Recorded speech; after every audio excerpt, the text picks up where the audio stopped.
Uuwi na ba yun? Natural, boss. Dapat hindi mo muna pinauwi. Hindi, boss. Nag-aaral kasi yun eh.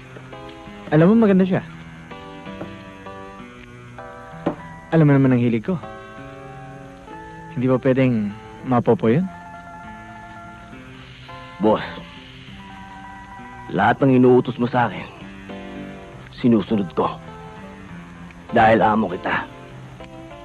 Pero pag kinatalo mo yung kapatid ko, eto na magiging amo ko. Nanunuwag ka na ba? Hindi ako nanunuwag.